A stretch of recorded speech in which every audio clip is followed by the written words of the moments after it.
Welcome to another episode of Culinary School Stories, the weekly podcast that is dedicated to sharing the stories of people around the globe whose lives have been influenced, impacted, touched, and or enriched, for good or for bad, from their culinary school experience.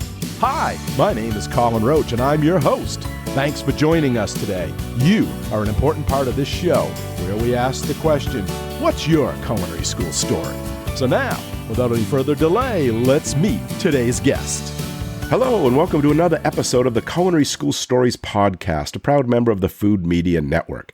If this is your first time joining us today, thanks for being here. We appreciate you listening in, and we hope you become a longtime listener and subscriber to the podcast because it is free, and we would love to have you as part of our community. You can subscribe through your favorite podcast app, such as Spotify, Apple Podcasts, Google Podcasts, and a whole lot more, or through our website at www.culinaryschoolstories.com, which is also where we share all of the podcast's past episodes, as well as our guest bios and contact information. So be sure to check it out at www.culinaryschoolstories.com. So now, without any further delay, I would like to introduce today's guest, who has a great story to share with all of us. Having grown up in a restaurant family, he grew up working in the business. However, after high school, he didn't do the traditional culinary school route. Instead, for his education, he traveled to Germany, where he completed his culinary apprenticeship.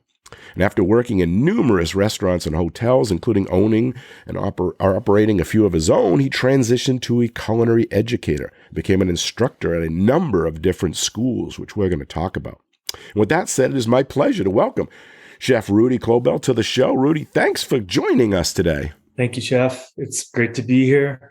I've been a longtime listener. I've listened to multiple podcasts of yours, and I'm always enthusiastic about, hearing other people's stories and just their experiences with culinary school and hospitality in general.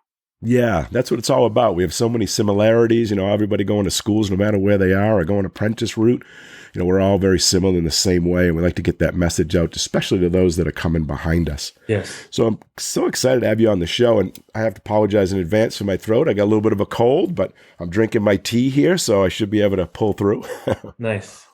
So why don't we start out, what is some of your earliest memories of food and cooking? And when did you first realize that, maybe this was going to be your career choice? Yeah, it's pretty interesting. So my dad was a chef and a butcher, and he came over to the United States in the early 50s and started in the restaurant business, and I was born into it. So right around 2-3 years old, my dad had branched off from working with his brother here in California and opened up his own place in a little mountain village just outside of the San Diego County area. And so basically that's where my whole culinary experience started. He had a bakery and a restaurant. And so, as a little kid, I was in the kitchen stuffing donuts and doing all the little odds and ends chores and, getting involved in kitchens and just watching the restaurant, evolve, the restaurant business evolve around me. And by the time I got into high school, that's where I was making my pocket money. So I would work for my dad, working in the kitchen or in the front of the house. He had me wait tables and bus tables as well. And did that all through high school, was trying to figure out what I was doing with my life. So I did a semester of community college and looked into archaeology. And wow, that was something that I, have a great interest in. Art, history and archaeology in general, but I couldn't see myself making a career out of it. So at that very point, my uncle and my dad, they kind of got together and they said, hey, maybe what you should do is learn another language and go see your uncle in Germany and just see if it works for you. Spend 6 months over there. And so after that semester of community college, I took off, went to go see my uncle. I was pretty young. I was only 19. So, had a lot of different things going on in my life, not really sure of what I wanted to do. And it took me 6 months to get into the hotel school that I signed up for. And so I volunteered here and there in a small town with a big hotel, and basically bus tables there because I didn't have a work permit. And in September of 81 is when the hotel school started for me. Great. So did your uncle have a restaurant over there? Was he in the business or no? Yes. So believe it or not, restaurant business has been in my family for generations. And my brother is the only one that hasn't stuck with that. So it's interesting. So, my uncle came over. He's the one that pioneered coming to the States. And he was in San Diego in 1953. And 3 months after he got to San Diego, he had his first restaurant. Wow. Yeah, he's probably the one that I, look up to in the sense of tenacity and just the follow through and being successful and learning the value of money and running a business. He did really, really well. So your path was kind of chosen, right? I mean, they already, collaborated to get you to go over to Germany. They figured you're going to follow in the footsteps. Yeah, exactly. That's good. So did you speak the language when you went over there? You were bussing the tables, or did you just learn as you went? Yes. So I got to visit Germany in 1974 when I was about 10. So I picked up a little bit of it then. And, as a young kid, I was like 12. So as a young kid, you pick it up pretty fast. Mm-hmm. And so then when I went over when I was 19, it was, I was pretty rough around the edges in the sense of speaking German and actually going to school because you had to write and all that stuff. But it came pretty fast. Mm-hmm. And I'm fluent in Spanish too. So the thing is I guess I have a little bit of a knack for languages. That's good. So why don't you tell us a little bit about the apprentice program? It's probably changed, but what it was like when you went through it, because it's not a big thing here in the United States. Most people go to a traditional college, associate's degree, bachelor's degree, though it is coming back. And the American Culinary Federation's, promotes it and things, and maybe it will, maybe it won't. But maybe explain to listeners what it is you went through. I mean, did you go to classes? Were you only working? Was it with one chef, multiple chefs? So the hotel school was pretty interesting because it was 10 months and it was just about hotel. Then I transitioned into my actual apprenticeship and I got credit for my first year. So that was great. And for me as an American, I had to find a sponsor. So I needed a work permit and a visa, found someone that would sponsor me into the apprenticeship program. And then it was 5 days a week working. So you worked 5 days a week. And depending on what year of the apprenticeship that you were in, you were dealt more responsibilities. And, just depending on how you showed up and your enthusiasm for the work and all that kind of stuff. And so you worked 4 days a week and 1 day a week you went to school. And school was just like regular culinary school. So you had all different kinds of subjects, a little more intense than what you see here. I had to take French, German, and English in culinary school. Wow. I had to take ethics. I had to take all these little knick-knack, side things, but also cooking classes, practical classes, labs, all that kind of stuff as well. How do they fit all that in though? Because if you're only going 1 day a week and is it a 2-year apprenticeship, 3 year? I mean, it's a 3-year program. So 3 years, you go year round to these classes? Yes. So, yep. Okay.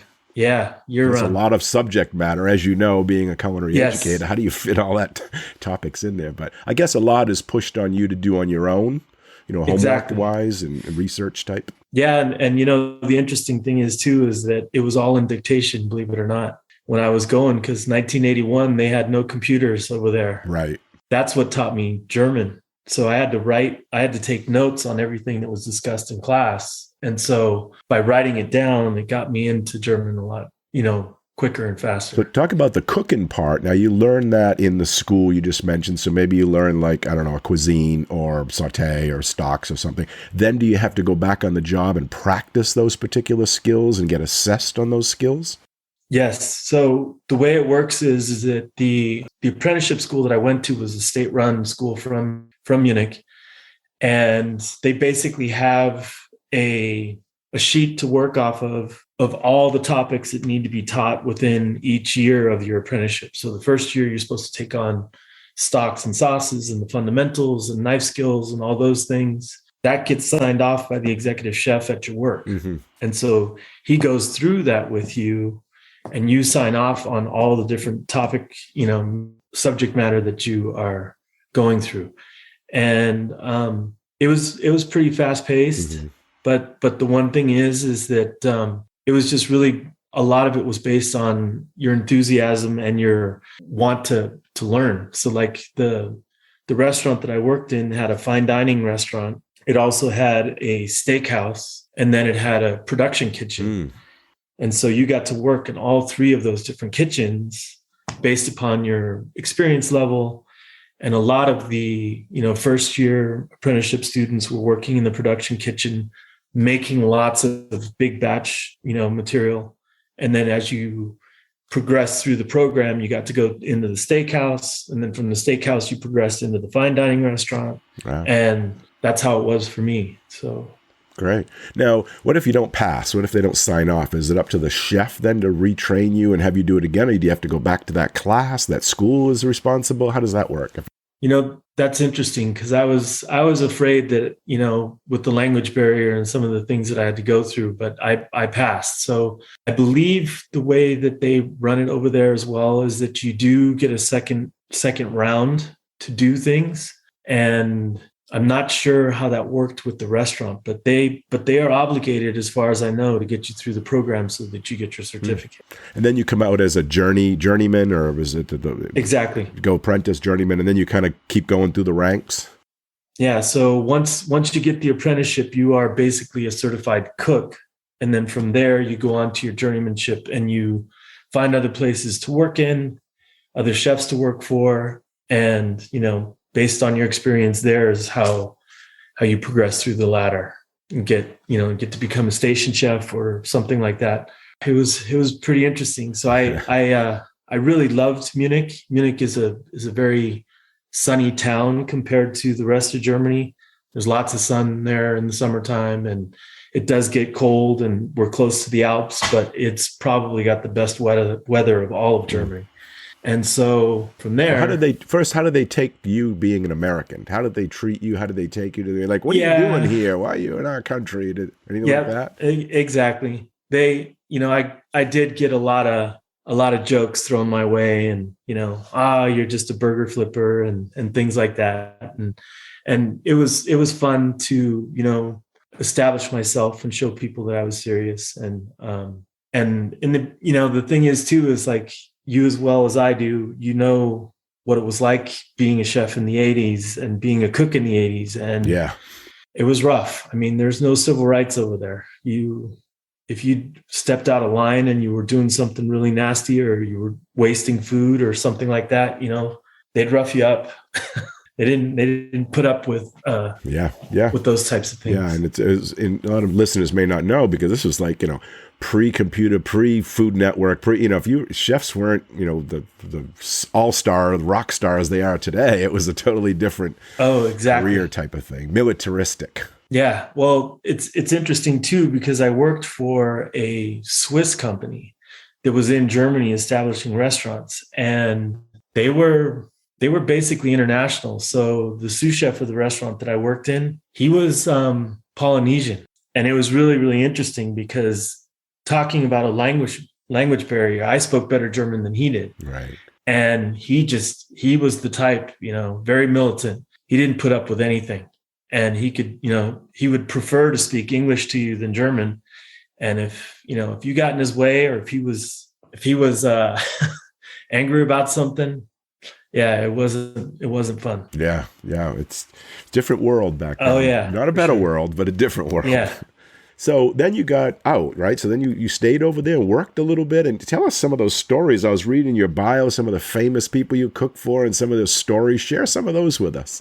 Yes. So I got out of the apprenticeship, and I had realized that, for me, basically, if I wanted to do something and be successful and live up to my uncle's standards, that I would really, really have to put some time in. And so I decided to stay. I loved it. I loved it over there. I loved working over there. And I found a catering business that was pretty famous in the town of Munich, but I didn't realize they were pretty famous in Europe. They had 600 employees. It was one of the largest catering businesses that I'd ever seen. And at first they wouldn't let me in. They said, yeah, we're all filled up. We don't have any room for you. And interestingly enough, when I applied, I got out of my apprenticeship in June. And then in September is when they're starting to look for people for the Oktoberfest. And it's a big, big deal over there to work at the Oktoberfest. So they said, hey, you know what? We do have something open for you. If you'd like to work the Oktoberfest, we can possibly get you started there, and then we can see what happens. And so I did really well in that 16 days of Oktoberfest. And it's kind of an interesting story because the executive chef for the tent that we actually had at the Oktoberfest, he didn't see me until about 12 days in, and it's only a 16-day event. And my first job was, believe it or not, it was doing nothing else but stuffing chickens and getting chicken stuffed for the rotisserie chicken, because that's a big thing over there. And I was 12 days in, and he walked by me one day and he's like, who the heck are you? And I'm like, Rudy Kloeble. You could see it on my jacket, very, very humble. And he said, where have you been working? And I go, in the chicken room. And he's like, what? And I haven't seen you? You're hired. And he hired me on the spot. Wow. And so what did he see? Would he see your how you were working, or your speed, or he just saw something in you? I guess that he just saw something in me, and he just really liked my demeanor, and whatever impression I made on him was enough to get me into the catering kitchen. Great. And so then, believe it or not, it was this place was so big that we had 25 garde-manger chefs. Wow. Just garde-manger chefs, and that's where they put me. So they put me in the garde-manger kitchen. And, there was multiple things that happened, like stuff. My uncle was getting ready to sell all his restaurants here in San Diego. And my dad, unfortunately, passed away at that time. So it was all these different things happening. So it just allowed me to stay over there and really work on getting some experience. And I had a great chef in that catering business. He let me come home, for my dad's funeral and all that kind of stuff during that time. But I had accumulated so much overtime in that time that it was amazing. I already basically had, 4 to 6 weeks off. And that's... Yeah, because Europe's you better explain, Europe's a little different than here, where you get the 2 weeks per year. Yes. And you got to cobble your special weekends to get away. Tell us about how it works over there. Yeah, so the thing is that was probably one of the best things that ever happened to me as well. When you're working in Europe, you get 6 weeks paid vacation. Yeah. And so that's why you see a lot of Europeans coming to the States, or, when you're traveling yourself, you see Europeans because they get a lot of vacation time. And so the one thing that became so beneficial for me is not only was I working in this amazing catering business, but then I continued to work the Oktoberfest every single year from there, like 5 years after that. And so it was a huge chunk of money within that 16-day period that I earned. Like I made almost $5,000 back in the 80s. Wow. In that time. And so I got to travel, and I got to see Asia. I got to see the Caribbean. I got to see South America. And all of those things were, great experiences above and beyond me just being in the catering business. And that's one of the things we should emphasize too, is because culinary arts and cooking and hospitality opens so many doors. It makes your perspective of the world so different, because you get to travel, you get to experience these things you never would in some other type of industries. Yeah. This catering business that I worked for, it was privately owned. So there were 2 brothers and a mom and a son, and all the wives.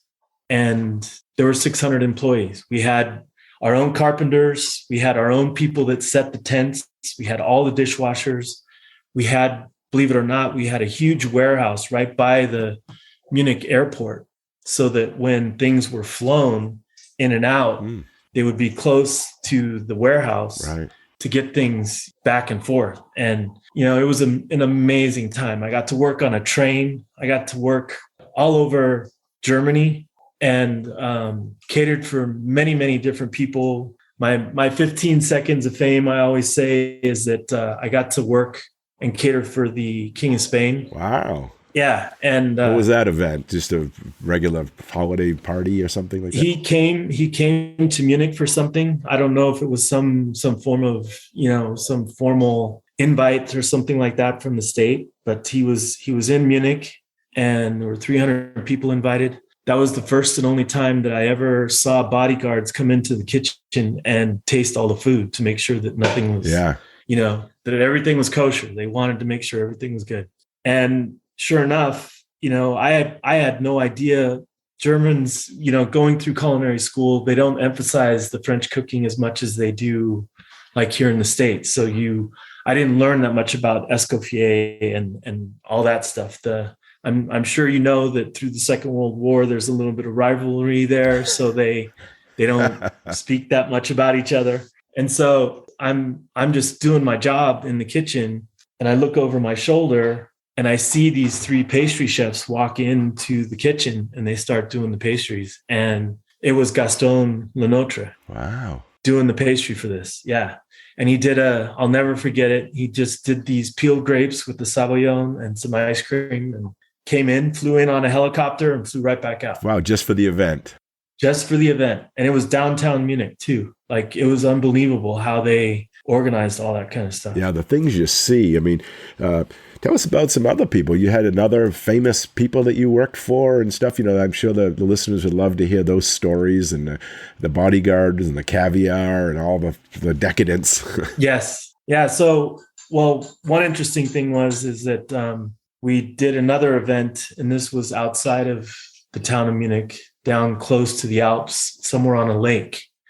And I wish I would have kept the menu, because that was the way the catering business wrote the menu up, is their invite list, the guest list was on a napkin. And it was a cloth napkin, and they had it actually printed out for the event. And for some reason, I never saved that particular one, but there were 26 people invited to this event, and there were 110 bodyguards. Wow. And so basically we were cooking way more for the bodyguards than we were for the actual people. But I don't remember the whole menu. I just remember that 26 people ate 9 kilos of caviar. Wow. And it was just probably the most decadent event I ever worked for. Whoa. And, you get to see those things, and it's just, you're in the kitchen. That's another thing too. This isn't the type of catering business that we see a lot of times now, where things are brought in hot boxes. Everything was set up in a kitchen. Like, you actually had a kitchen at the event. So there was a kitchen tent. And so you were stuck in your kitchen.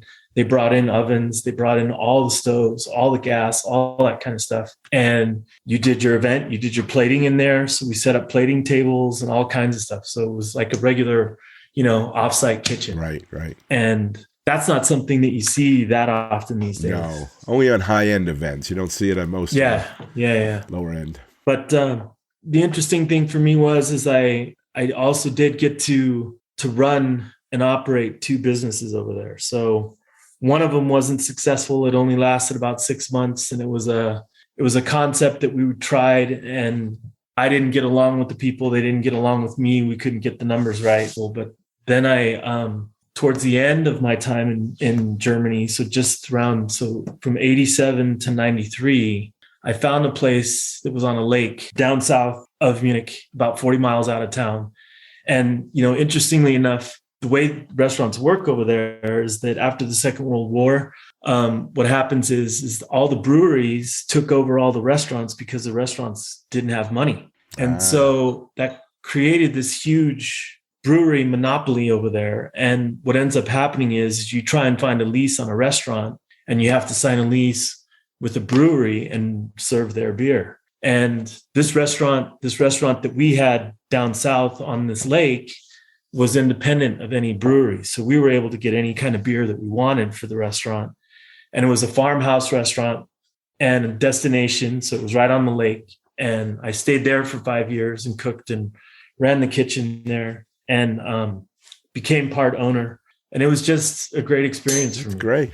Yeah. And at that time is when my uncle, he had already gone into retirement, had already done, a lot of exciting things. And he was getting serious about starting another business, believe it or not. Oh. And so he called me back to California.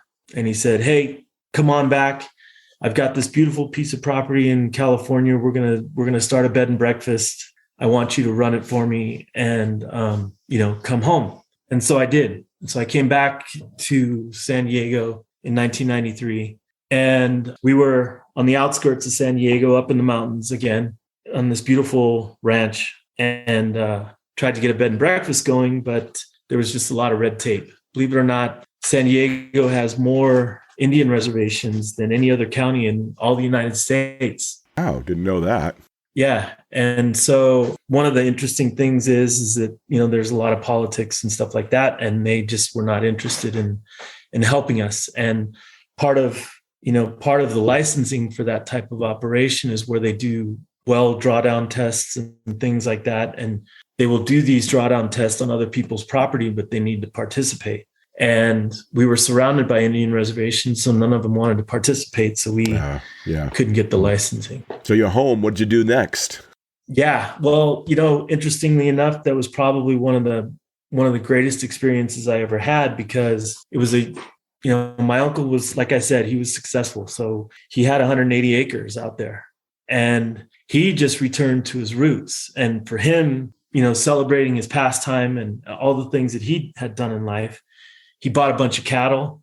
He had a huge garden. We had an orchard. We had goats. We had chickens. We had pheasants. We had all kinds of farm animals. So that was another way of me being integrated into an aspect of culinary that I had never done before. So we did a lot of our own, slaughtering. We did a lot of our own gardening, all that kind of stuff. And then in addition to that, he, since he was successful, and he was just one of those types of people that loved to entertain. So we were always entertaining for, somewhere between 50 and 200 people all the time. Wow. So you became a farmer. Yeah. So I spent 5 years on this ranch. And the thing is that, we were really focused on getting this business going so that we could do something, because it was way out in the middle of nowhere and there had to be some source of income. But, we weren't a big enough operation to make money off the animals. And it was, believe it or not, this is also something that's pretty interesting. It's right before all the organic and farmers market crazes that we had go through. So I couldn't find anything that was going to make me enough money. And so then I started looking for another job, and I had been in the restaurant business. So I was looking around and I found a little tiny cafe in San Diego, and I was able to get it at a decent price. And I took over a cafe in San Diego and ran that for 3.5 years. Awesome. So now take us to teaching. So now you're teaching, and where did that happen? At some point you said, I'm going to go and give back to others. I want to get into the education. I want to get into academia. Exactly. How did that happen? And tell us a little bit of that story. Yeah. So with me coming back to San Diego, I was also married, and we were having kids, and, there was a lot of stuff going on. Both of us working really hard at our careers. My wife at that time, she was doing something completely different. She was a chiropractor, and we tried to come up with a plan of making things come together. So the cafe was very busy. I was down there all the time, working 7 days a week, not being home much. And so what transitioned me into teaching is that she wanted to start a wellness program with her office. And part of that was teaching cooking classes, and just basic cooking classes, in the sense of getting people back into their own kitchens and, doing 30-minute meals and teaching them about high quality oils and focusing a little bit on diet. I never became a dietitian or a nutritionist or anything like that, but, getting people back to the basics and teaching them fundamental skills. Sure. And so that's what got me into teaching. So I was doing that on the side. I was doing that a couple days a week in her office, and I eventually sold the cafe and decided to work with her full time. And then 2007, I got a job teaching at the Art Institute in San Diego. And that was my first professional teaching job. And very interesting. The school was packed. We had close to 700 students at the time. They loved my resume. They loved my initial, my initial working interview, and they needed teachers, and so they brought me right in. Oh, great! Yeah, and so interestingly enough, what also happened is they had standards, and none of my education in Europe was being translated in a way that was being accepted here. So one of the obligations that they set for me is that I needed to get my bachelor's degree. And so I started teaching at the end of 2007, got my bachelor's degree, and was doing that, part-time while I was teaching full-time. And then I stayed at the Art Institute in San Diego from 2007 until 2019. Right, there a long time. Yeah. I want to take a quick pause here at this halfway point in the show and ask, are you currently in college or thinking about enrolling in college? Or maybe you're a parent, grandparent, or mentor of a high school or college-bound student. In either case, I want to share a super valuable free resource with you. And that is the nonprofit organization called Affordable College Prep.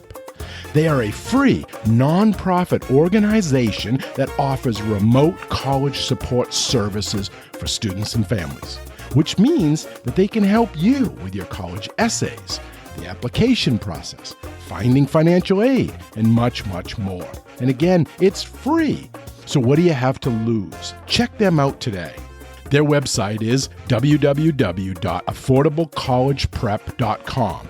That's all one word, www.affordablecollegeprep.com. You can also find them on Facebook and Instagram at Affordable College Prep. Remember, you don't have to navigate the college admissions process by yourself. Affordable College Prep has been helping and educating students and their families on all things college for years, with an emphasis on saving money and doing what is necessary to get students to graduate in a timely manner. The Affordable College Prep advisors do an excellent job in helping students find and apply to the universities that provide the best fit academically, socially, and financially for them and their families. And they do this by providing remote support over the phone, as well as through video chat, email, and text messages to help you prepare for college. So be sure to take advantage of this free resource and contact them today. Okay, now back to the show. Let's talk about comparison now. So now you went through the apprentice program, and now you're teaching in a, what we call a traditional, I guess now these days, at the Art Institute, an associate's degree or bachelor's degree program for students. What is the similarities, pros, cons? Can you talk about that? Are they similar? Is one more preferred in your point of view? Yeah, so I would say that the curriculum between culinary school and the apprenticeship program is definitely very similar. One of the things that I think is possibly, an advantage from an apprenticeship program is that you get lots and lots of on-the-job training. So you're constantly working in a restaurant, and you're already, hands in all the time, doing something towards, satisfying a guest. When it comes to culinary school, you're working off of recipes, and you have timelines and, demands from the instructors and things that need to get done. But it's a little different. Most culinary schools also have restaurants where you get to do some form of restaurant cooking. The Art Institute in San Diego had a restaurant where the students would go through just before they graduated.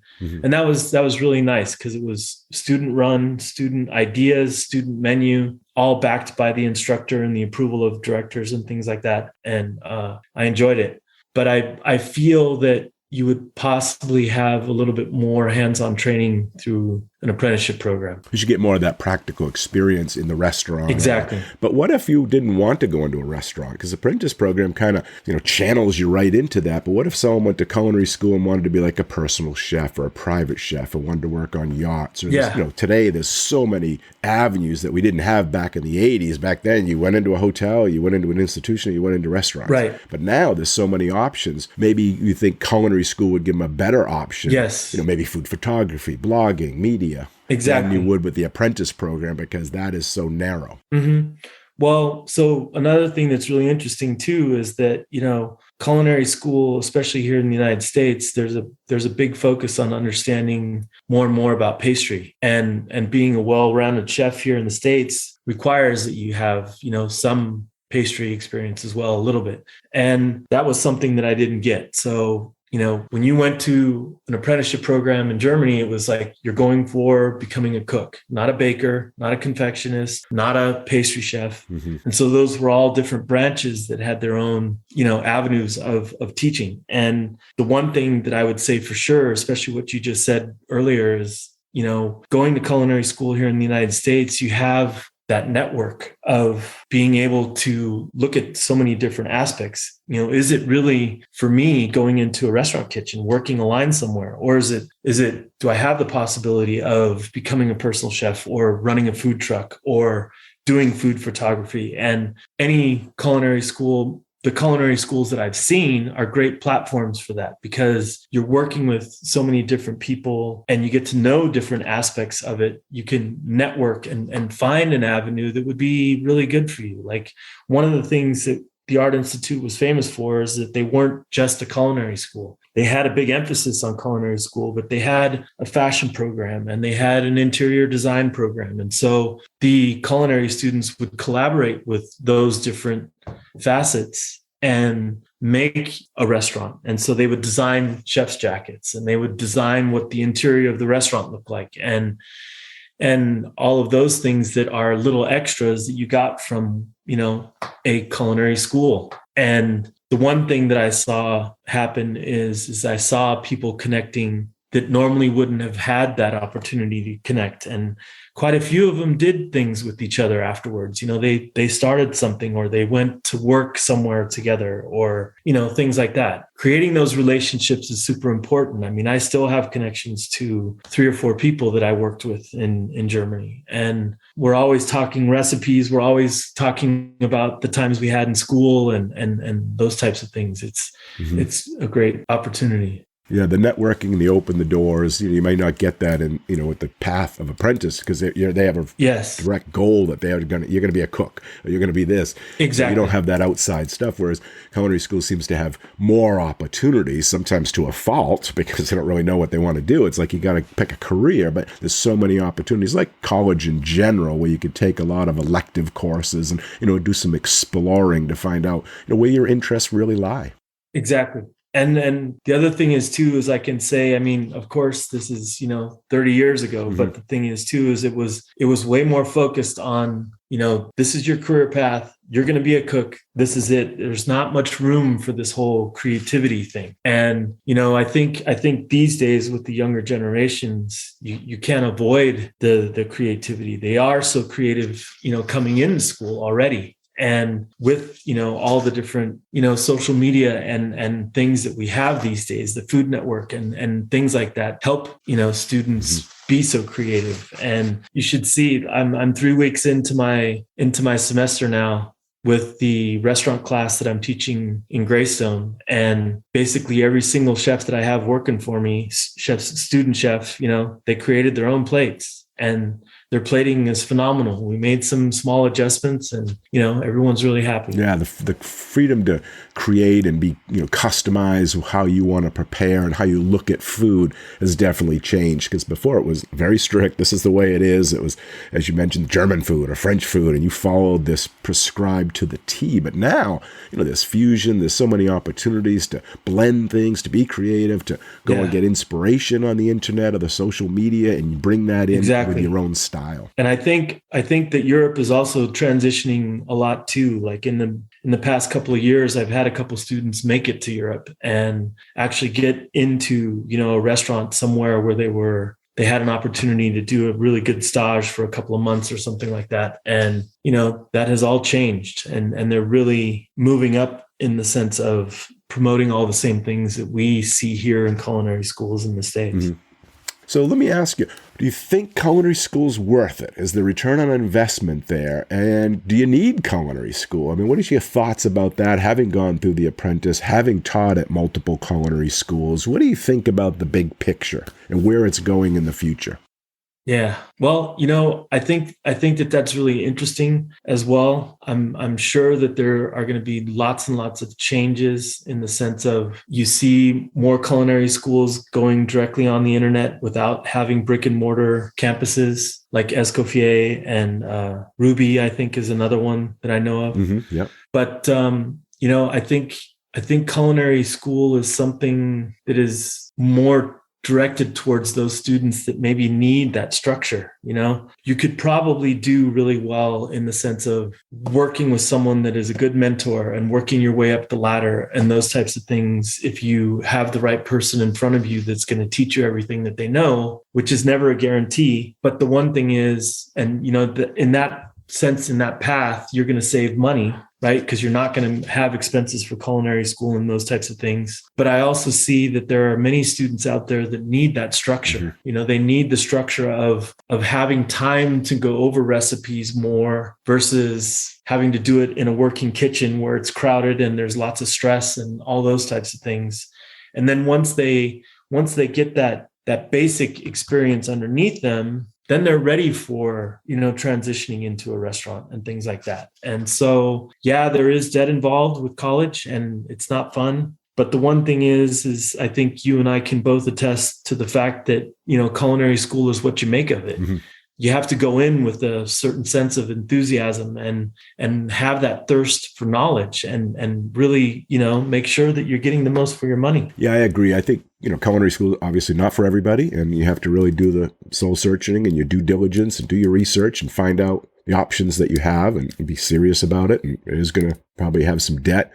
But I think it's really good, especially for students that have no experience. If you haven't grown up in restaurants or even worked in a restaurant, which you definitely should before you go invest in culinary school.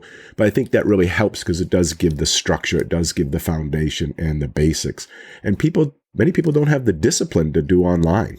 Online, you have to be disciplined. You have to be, you're monitoring and motivating yourself to be able to complete those things. And some students don't have that. They need to go to school where they have that chef instructor telling them this is due, this is what you need, there's the deadlines, keeps them on the path. For sure.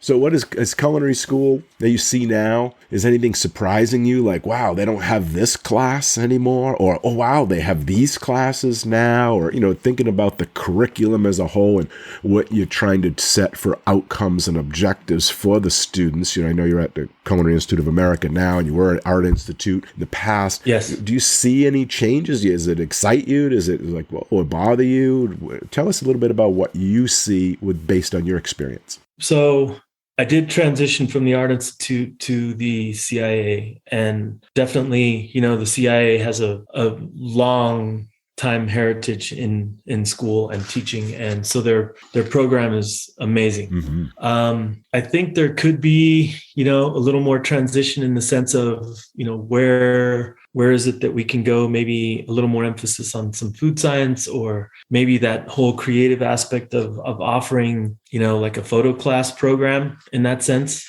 I know I've been listening to your podcast, and I hear that Johnson and Wales seems to be really focusing on, what is necessary for the future, and they've adapted their program. It seems like a little bit more. Yeah, they did away with the College of Culinary Arts. Now it's called the College of Food Innovation and Technology. So they've really started even positioning the colleges to the future and change, and it's not just so defined as it once was. Yes. Yeah. And I think that the CIA is going in that direction as well. But I think one of the things that's really important for students to focus on, if they're considering going to culinary school, they should be definitely working with the financial people and getting all the different types of scholarships that are available. I feel that is not taken advantage of. And a lot of students leave school with a big number of debt, big amount of debt. And they could have done better had they, really looked into what it takes to get some of these $5,000, $10,000 scholarships, because they're available. We just had one go through the school up in Greystone that it was cooking a piece of fish. They were advertising a certain type of fish, and you created a recipe around this fish, and it was a $5,000 scholarship available. And yeah, that requires work, and it requires tenacity and staying late and finding a kitchen that you can practice in if you don't have one at home or something like that. But, I truly believe that that's one thing that students should take more advantage of when they're going through school. I think you got a good point there, and is to look into all the opportunities for funding, because there's so much out there. You can get employer paid. I mean, a lot of employers, Chipotle, a few of them, are paying for culinary school for their workers now. So they're doing that as a benefit. You can also maybe start at a community college, do 2 years there, and then transfer for the 4 years. I know a lot of people do that when they go to Cornell and other places along that line. Right. And there's programs at many schools. I know Johnson Wales has it, which is called like garnishing your degree, where if you already have a bachelor's degree, you only have to go in and take 1 year of the lab classes. You don't have to take the whole thing. That saves 50% right there off your total tuition. So explore, look around. There's a lot of websites out there that can help, and find that those sources of revenue that can reduce your overall debt. Exactly. Get that general education possibly out of the way before you go into culinary school, and, do that through a community college, and make sure that the school that you're applying for will accept those credits, and then finish off for sure. Yeah. And I think you mentioned too, the photography and these other types of courses that, going into the culinary school, you don't have to have your life planned out 100%, but know that there's so many opportunities, and take advantage of those while you're in school, and see if that may be something you want, like food photography or blogging, or maybe even teaching. Find those electives, find those instructors that you can, as a mentor, and ask questions about it, because it's not defined. You don't have to, like when we went, it was a cook, a baker, a hotel manager. Right. Now it's so wide open, and you can change as you go through, and to really take advantage of that time when you are on campus. Absolutely. Yeah. That's one thing I think that is also important too, is, I'm sure that it's the same in your school. We have office hours, and it's unfortunate that the students don't take advantage of that, because that's a time where you can really, pick a particular chef that you connect with, pick their brain, and find out, what it is that they could do to possibly help you or mentor you, or, just talk about life, and find out what it is that, makes you smile and get up in the morning, Right. Yeah. And take advantage of all those events that are on campus too, because they'll need volunteers. Volunteer for everything. You're in there now. It's outside the curriculum. You're one-on-one with those chef instructors or those guest chefs in there. You get to work with them. Opens up doors for networking, for job opportunities, to just learning new skills that are outside the curriculum and don't have time for it. I know I'm doing some adjuncting now for Florida International University, and they have the big South Beach Food and Wine every year. In February, it's coming up. What an opportunity for students to go and get involved with the network stars, and help out and see some of these celebrity chefs, and just get involved in a huge event. And I know CIA has those, and other schools do, and take advantage of those. That's all extra that you don't even have to pay for. Yeah. So we're lucky up in Napa where we're at, because the thing is it's wine country. And so there's lots of good restaurants, and lots of opportunities for students to not have to travel far for their externship or things like that. And then we have Copia, which is our adjunct, campus. And there's lots of events that take place there where, it's an international thing. Chefs come from all over the world to take part in these events. And that's the opportunity. It's networking, Yeah.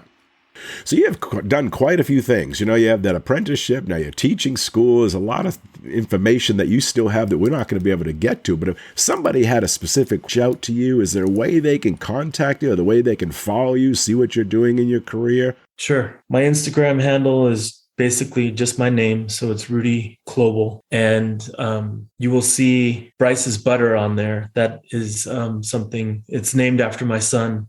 For a while, during that time I was working at a cafe, I sold compound butters. But also my email is just rudy.kloeble@culinary.edu. And they can reach me through email or Instagram. And those are my two handles. Great. And I'll put those in the show notes in your bio. So if anyone is listening and doesn't have that, they can get those links that way if they do want to get more information on you. For sure.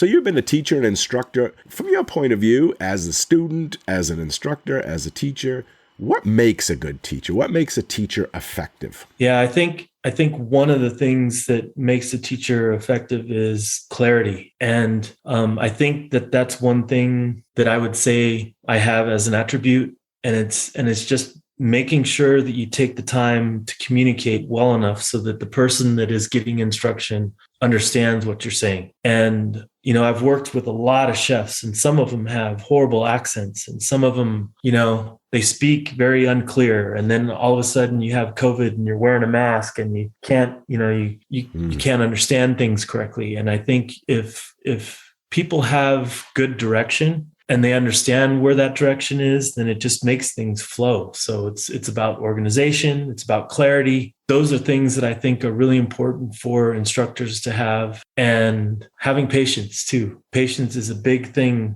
these days on both sides. You have people that they want to learn something really fast that takes a while to learn, in the sense of having repetition and those types of things. But at the same time, be patient with yourself and it'll come. Hand skills don't just come overnight. Mm-hmm.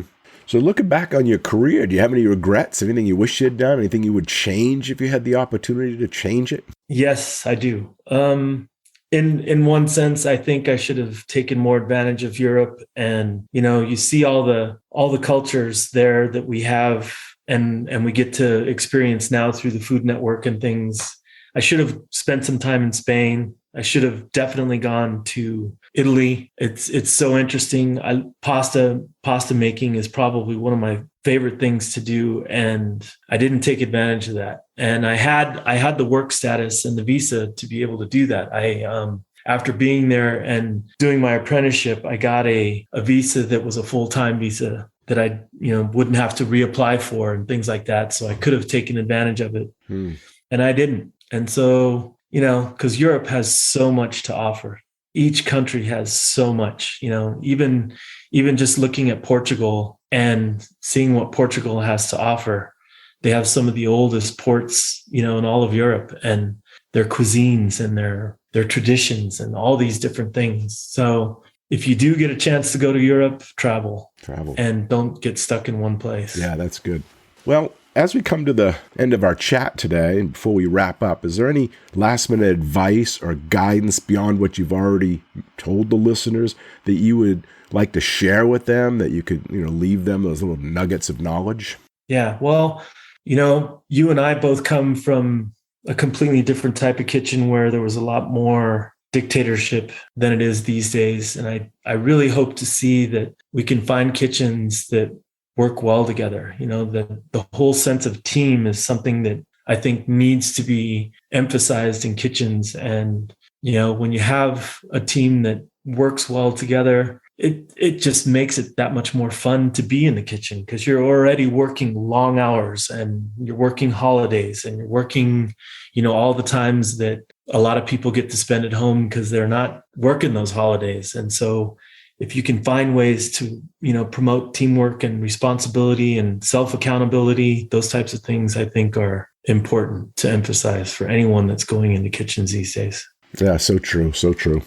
Well, that is just about all the time we have for this episode. I want to first thank you, Rudy, for being on the show today and sharing your culinary school story with all of us. I really appreciate your time and your insight and the honesty that you shared with the listeners.